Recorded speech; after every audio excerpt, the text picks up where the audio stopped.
नमस्कार। ये pandemic situation समस्ते भलरे थे बोली मोर आशा एवं विश्वास। आज मु आपण मानक विशेषकर +3 थर्ड ईयर जो मानकर 5th सेमेस्टर रही फिजिकल क्लास तो सरकार मना कर संभव भी नुहे, तेणु मु चेष्टा करुँची ऑनलाइन क्लास माध्यम 5th सेमेस्टर पिला मानक पई पर्टिकुलरली जो पेपर रही पॉलिटिकल फिलोसफी बा क्लासिकल पॉलिटिकल फिलोसफी रो यूनिट 1 रे तांकर विषय रही टेक्स्ट एंड इंटरप्रिटेशन। आज मु ए वीडियो माध्यम बुझेबा को चेष्टा करी what is text and interpretation विषय एवं व्याख्या। यही यूनिट रे यही चैप्टर टी कहीं रही ताहा भी कहबी हमें जानिबा समस्ते जानिबा चेष्टा करिबा एवं बुझाइबा चेष्टा करिबा। तो बेसी किछि देरी न करी आरंभ करिबा। तो यूनिट 1 रे रही हमर ए विषय एवं व्याख्या। विषय कहीं रही ए विषय कौन एवं व्याख्या कौन। तो सर्वप्रथम आम देखा जेकोसी जिनस को बुझा बा जेकोसी दर्शन शास्त्र को बुझा को हेले आमको ए विषय एवं व्याख्यार साहाय्य नेबा को पड़ी थाए। विषय एवं व्याख्यार अध्ययन को इंग्लिश रे कहती कौन? हार्मेन्यूटिक्स। HERMENEUTICS।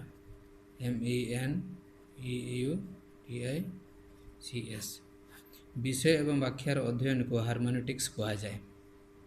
यही हार्मेन्यूटिक्स शब्दटी ग्रीक शब्द पिला माने ग्रीक शब्द कौथुर आछि? हार्मोनियस। HERMENEUS।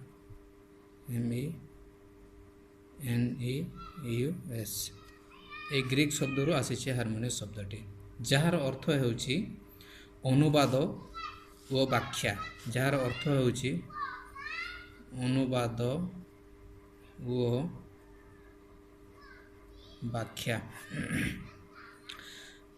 ये जो विषय एवं व्याख्यार अध्ययन को आम जानिले हार्मेन्यूटिक्स शब्द आसी हार्मेन्यूटिक्स कहा जाए। ये जो विषय एवं व्याख्यार अध्ययन को हार्मेन्यूटिक्स कहा जाए एवं यही हार्मेन्यूटिक्स शब्दटी ग्रीक शब्द हार्मोनियस रु आसी जार अर्थ होउछि अनुवाद व व्याख्या। या को RSP बिक्स कहिसंती। RSP बिक्स कहती से कौन कहती? यही शब्दर प्राक ग्रीक उत्पत्तिर परिभाषा अटे। यही जो हार्मोनियस शब्द बा विषय एवं व्याख्या से कहती प्राक ग्रीक उत्पत्तिर परिभाषा अटे। यही जो विषय एवं व्याख्या हम यूनिट 1 रे रही एटा कहीं आम बुझा कौन पाई एटा सिलेबस रे रही। देखो पाश्चात्य राजनैतिक दर्शनर भाषा व तर्क ता सहित बुझामणा को जानिबा पई एही पाठ्य बा एही विषय एवं व्याख्या को ग्रहण करा जायछि। तो विशेषकर ए विषय एवं व्याख्या रे आमे बुझिबा कौन? भाषा, तर्क व बुझामणा। विषय एवं व्याख्या मध्य आम भाषा को बुझा कौ भाषा लिखाई। तर्क से विषय कौन कहूँ एवं बुझामणा। आरंभ में हार्मेन्यूटिक्स प्राथमिक अवस्था रे केवल शुद्ध पवित्र भावधारा को बुझाउथिला। कहबाक गले गोटे दैव वार्तार सत्य को प्रकाश करने पई अनिश्चित और अजଣା शब्द सब व्यवहार करा जाउथिला। दैव वार्तार सत्य को प्रकाश करने पई अनिश्चित और अजଣା शब्द सब व्यवहार करा जाउथिला। तो यही भाषा बा यही विषय और व्याख्या माध्यम आम मनुष्यर विभिन्न समस्या कार्य एवं तांकर चलनी प्रणाली को बुझाई थाए। गोटे श्रृंखलित प्रणाली हिसाब से यह एक समस्या समाधानकारी ज्ञानर आधार कहले अत्युक्ति हेब नहीं, जहाद्वारा मनुष्य व्यवहार पदार्थ इत्यादिर सठिक उत्पत्ति विषय जानीपर। तो आम जिते पढ़ुंट क्लासिकल पॉलिटिकल फिलोसफी बा वेस्टर्न पॉलिटिकल फिलोसफी विशेषकर आम ग्रीक सभ्यता को बुझाऊे बा ग्रीक सभ्यतार आरंभ ग्रीक सभ्यतार परिभाषा को बुझाऊँ। तो ग्रीक सभ्यतार प्राचीनता विकास प्रथा और परंपरा को बुझापी यही व्यवस्था ग्रहण करा कौ व्यवस्था ये जो विषय एवं व्याख्या व्यवस्था को ग्रहण करा कहीं ग्रहण करा ना ग्रीक सभ्यतार प्राचीनता विकास प्रथा और परंपरा को कौन कौन को विषय को जानापी ये विषय और व्याख्या को ग्रहण करा ग्रीक सभ्यतार को विषय को जानापी तार प्राचीनता विकास प्रथा परंपरा आदि को जानापी यह व्यवस्था ग्रहण करा यह द्वारा दार्शनिक मतवाद काव्यिक कृति स्वप्न रहस्यवाद आईन और चुक्ति को बुझी जाई पारुथिला। से समय एगुड़िक साहित्यिक कृति द्वारा व्याख्या करा न जाई केवल धार्मिक और नैतिक दृष्टि विचार करा जाउथिला। से समय प्राचीन काल पिला माने ये जो विषय और व्याख्या को बुझापी केतोटी गुरुत्वपूर्ण रहस्य रही गुरुत्वपूर्ण विषय रही जहाँ आम जानिले आमर कॉन्सेप्ट का आमर डाउट क्लियर हो पार। तो विषय और व्याख्यार नंबर 1 आम जानिबा बा विषय व्याख्या पढ़ा द्वारा आम मन में जो उत्पन्न हुए प्रश्न गुड़ी को मुझे बुझापी चेष्टा करुँची। तो प्रथम विषय और व्याख्या पढ़ा पूर्वर आम निजक प्रश्न करुचु ये विषयर लेखक किए।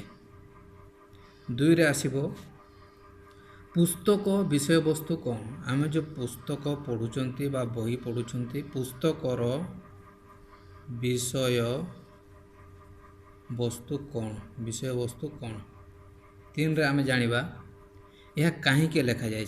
आम जेकोसी पुस्तक पढ़ुंट तार रहस्य विषय आम जानापी चाहूँ और निज को बेले प्रश्न करुचु यह कहीं लेखा जाए लेखा जाए। 4 आम जानिबा यह किपरि संयोजित होइथिला यह किपरि संयोजित होइथिला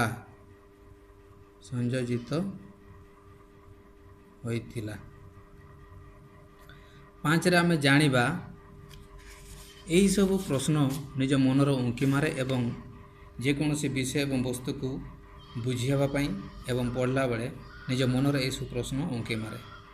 स्वतःप्रत भाव विद्यार्थी भाव बा जड़े ज्ञान अर्जन करने उद्देश्य यही सब प्रश्न मनर उंकी मारे। 5 रे आम जानिबा यार रचनार समय केबे अटे यार रचनार समय केबे अटे कौ समय रे कौ परिस्थिति रे ए विषय को व्याख्या करा जायतिला। 6 रे आम देखिबा यह केउठारे लेखा जायतिला यह केउठारे लेखा जायतिला। 7 रे देखिबा यह केउ माध्यम रे लेखा जायतिला यह केउ माध्यम रे लेखा जायतिला। तो पिला माने यही जो विषय एवं व्याख्या को बुझापी बा जानापी चेष्टा कले विषय को आम कहीं पढ़ा ए विषय रचयिता किए कौ परिस्थिति कौ समय लेखा जाता एवं के छपा जाता या कहीं लेखा जाए। प्रत्येकटी विद्यार्थी व प्रत्येकटी ज्ञान व्यक्ति सब निजक यही 3टी प्रश्न पचारि था जेकोसी विषय जेकोसी कॉन्सेप्ट जेकोसी वस्तु बा जेकोसी पदार्थ विषय जानापी हेले निजक बा निज मन को पचारा कहब ये 3टी क्वेश्चन जहाँ को कहती व्हाट इट इज। 2 रे जानिबा व्हाई इट इज। 3 रे जानिबा ହାଉ ଇଟ୍ ଇଜ୍। ଏହି ତିନୋଟି ପ୍ରଶ୍ନର ଉତ୍ତର ଯଦି ଆମେ ନିଜକୁ ନିଜେ ବାହାର କଲେ, ନିଜକୁ ନିଜେ ଜାଣିଲେ, ଯେପର୍ଯ୍ୟନ୍ତ ଏହି ତିନୋଟି ଜିନିଷର ଉତ୍ତର ଆମେ ପାଇନାହାନ୍ତି ସେ ପର୍ଯ୍ୟନ୍ତ ଆମେ ନିଜେ ଚେଷ୍ଟା ଜାରି ରଖିବା ଏବଂ ଚେଷ୍ଟାରୁ କେବେ ଓହରିବାନି। ଯେଉଁ ମୁହୂର୍ତ୍ତରେ ଆମେ ଚେଷ୍ଟାରୁ ଓହରିଲେ ଆମେ ଜାଣିବା ନିଜେ ଆମେ ଫେଲ୍ ମାରିଲେ। ତେଣୁକରି ଗ୍ରୀକ୍ ସଭ୍ୟତା ହେଉ ବା ଯେକୌଣସି ଦାର୍ଶନିକମାନେ ହୁଅନ୍ତୁ, ବିଜ୍ଞ ବ୍ୟକ୍ତିମାନେ ହୁଅନ୍ତୁ, ସେମାନେ କେବେ ନିଜ ଚେଷ୍ଟାରୁ ଓହରି ନାହାନ୍ତି ବା ନିଜ ସ୍ୱପ୍ନରୁ, ନିଜ ଉଦ୍ଦେଶ୍ୟରୁ, ନିଜ ଲକ୍ଷ୍ୟରୁ କେବେ ଓହରି ନାହାନ୍ତି। ତେଣୁ ପିଲାମାନେ, ମୁଁ ଆଶା କରୁଛି ଏହି ତିନୋଟି ଜିନିଷ, ଯେକୌଣସି ଜିନିଷ ଜାଣ, ଯେକୌଣସି ବିଷୟବସ୍ତୁ ଜାଣ, ଯେକୌଣସି କନସେପ୍ଟ ଜାଣ, ନିଜକୁ ଏହି ପ୍ରଶ୍ନ ପଚାରିବ ଏବଂ ତା'ର ଉତ୍ତର ନ ପାଇବା ପର୍ଯ୍ୟନ୍ତ କେବେ ଚେଷ୍ଟାରୁ ଓହରିବ ନାହିଁ, ଚେଷ୍ଟା ଜାରି ରଖିବ। ତେଣୁକରି ଏହି ୟୁନିଟ୍ 1ର ବିଷୟ ଏବଂ ବ୍ୟାଖ୍ୟା ସଂକ୍ଷେପରେ ମୁଁ ଚେଷ୍ଟା କଲି ବୁଝିବା ପାଇଁ। ଆଜି ଏତିକି ପାଇଁ, ପୁଣି ନେକ୍ସଟ ଭିଡ଼ିଓରେ ଆମେ ଦେଖା ହେବା। ନମସ୍କାର, ଧନ୍ୟବାଦ।